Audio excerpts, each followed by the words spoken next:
I still got my Nike boots flying and the rest of them.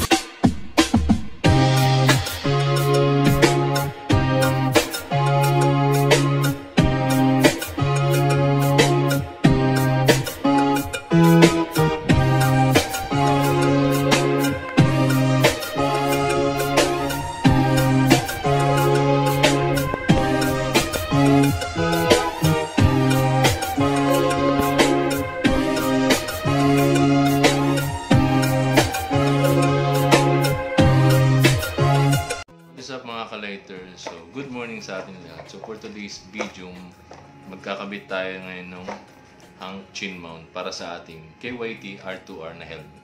So, basically mga ka-lighters, ito yung marireceive ninyo na item. Ganito yung itsura niya. Box, tapos meron diyang logo ng Hank at saka yung QR code kapag bumili kayo ng ganitong Hank na chin mount. So, buksan na natin kung ano nga bang laman nitong box na ito dito sa loob.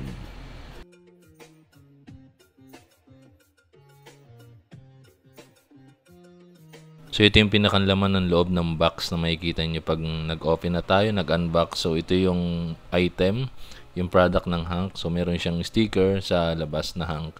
Then, isa-isay natin yung laman nito mga ka-lighters. So, ito yung pinakang chin mount niya. Ito yung ididikit natin doon sa mismong chin ng helmet natin na KYT R2R. So, yan, may adhesive tape yan sa likod. Yung nakikita nyo yung kulay red. Yan. Tsaka yung logo ng KYT R2R. So, bali itong butas na ito, makikita ninyo doon yung salpakan ng isa pang nakakabit dyan para pinakanlalagyan naman ng ating action cam. So, bali iba't iba nga pala ang design ng ganitong chin mount. Depende yan sa brand ng inyong helmet. Itong atin sa KYT R2R. Bali kung Spider naman, halimbawa yung helmet or HGC, meron din naman silang para doon sa kanilang brand na ganun chin mount din. So ito naman yung kadugsong ng ating mismong chin mount. So ito yung dinudugsong or connector ng ating chin mount para medyo may space kapag ilalagay yung action cam natin. Tapos ito pa yung kasama niya sa loob ng plastic. Meron na rin siyang Hank sticker sa loob, ayan. Tapos yung logo ng Hank chin mounts. Tapos meron na rin siyang wipes sa loob ng plastic din. Ito yung panlinis bago may takid yung chin mount sa mismong helmet. Ayan. Tapos meron syempre siyang kasamang isang piraso ng tornilyo or yung bolt na ilalagay dito para do sa connector nung chin mount. Bali dalawang klase yung kasama nito na design ng ating kadugsong ng chin mount. So ito at saka yung isa yung nasa baba.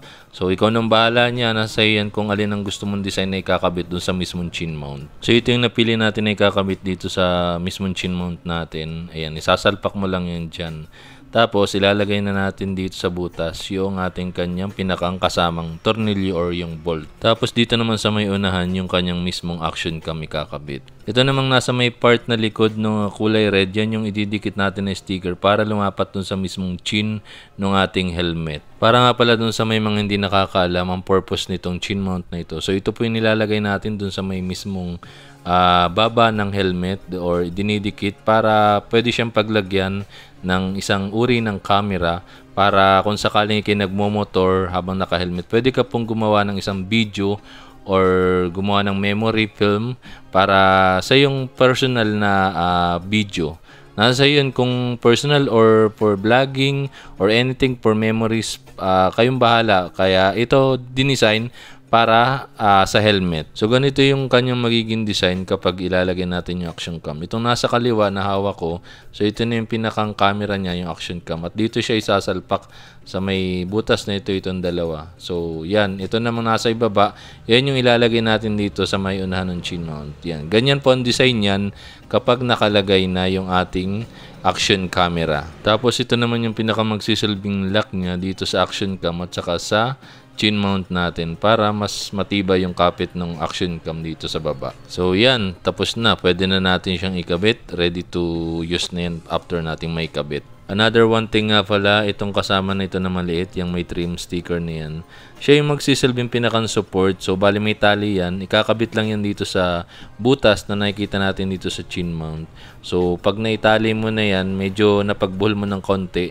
Itong may sticker naman na nakataki dito, siya yung magsisilbing support, ikakabit natin dun sa may side chin ng ating helmet para kung sakali na bumigay sa katagalan itong ating sticker ng chin mount is siya yung magsusupport na pwedeng magsalo kapag sakaling nalaglag yung ating chin mount. At ngayon ay try na natin ikabit dun sa ating mismong helmet na KYT R2R. So bago nga pala natin ikabit, itong hawak kong ito yung ipapanlinis natin dito.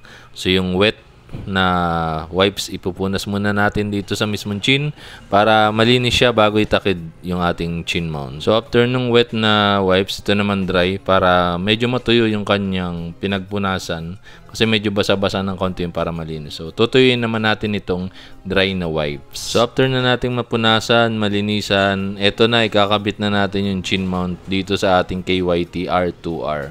So konting sukat-sukat muna tayo dito. I-akma talaga natin para pantay na pantay yung pagkakakabit ng ating chin mount. At syempre after nyan, ito tatanggalin na natin yung trim sticker para ikabit dun sa ating mismong helmet.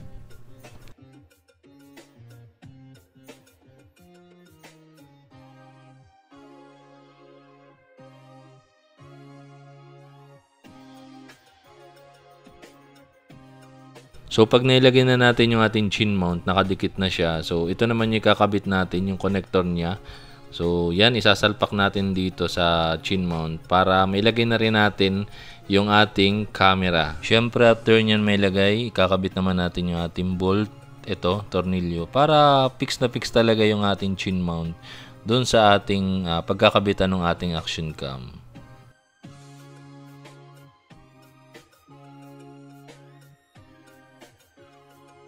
Ngayon ay pwede na natin ikabit itong ating action cam dito sa ating chin mount.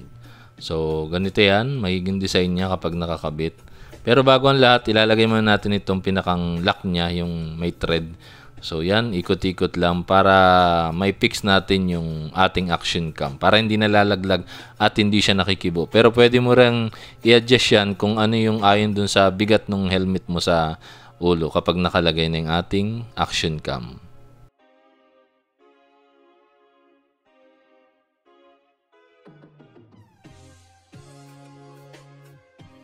At ito, kitang-kita nyo naman na lapat yung ating chin mount dito sa ating helmet na KYT. So yan, napakatibay niyan. Yung aking dati na gamit sa KYT na NFR, 4 years ko nang gamit pero hanggang hindi pa rin siya nababaklas. Kaya thank you sa Hank chin mount at meron na rin tayong mga gamit para sa ating pagmomoto vlogging. So bali nga pala itong isang gamit natin dito, ito yung pinakang support na sinasabi ko kanina. Optional naman siya, nasa sa inyo yun kung gusto niyo ikabit dito o itali para may support yung ating chin mount. Pero ako hindi ko na siya ilalagay kasi okay naman ako dito.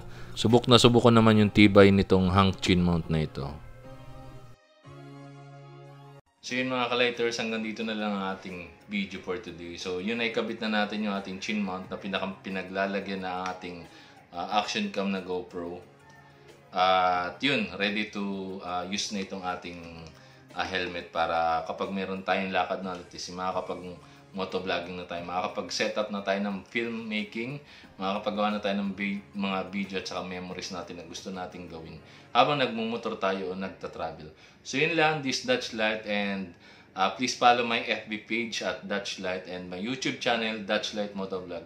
So yun lang, this Dutch Light, the light of your way. See you in my next vlog, alright?